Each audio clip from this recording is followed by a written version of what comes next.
మోషేతో దేవుడు ఎలాగైతే మాట్లాడుతూ ఉన్నాడో దేవుడు మీతో నాతో కూడా మాట్లాడుతూ ఉన్నాడు.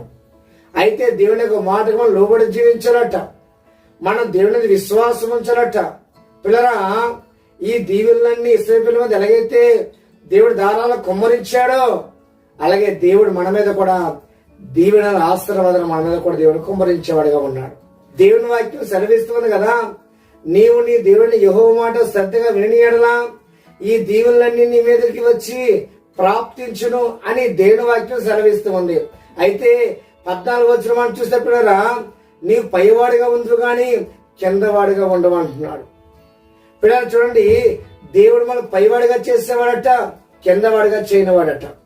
మనము దేవుడి మాటకి లోబడి జీవిస్తే, దేవుడిని విశ్వాసం ఉంచి మనం ముందడుగేస్తే అన్ని విషయాల్లో కూడా దేవుడు మనకు సమాధానం దయచేసి దేవుడు మనల్ని దీవిస్తూ ఉంటాడు.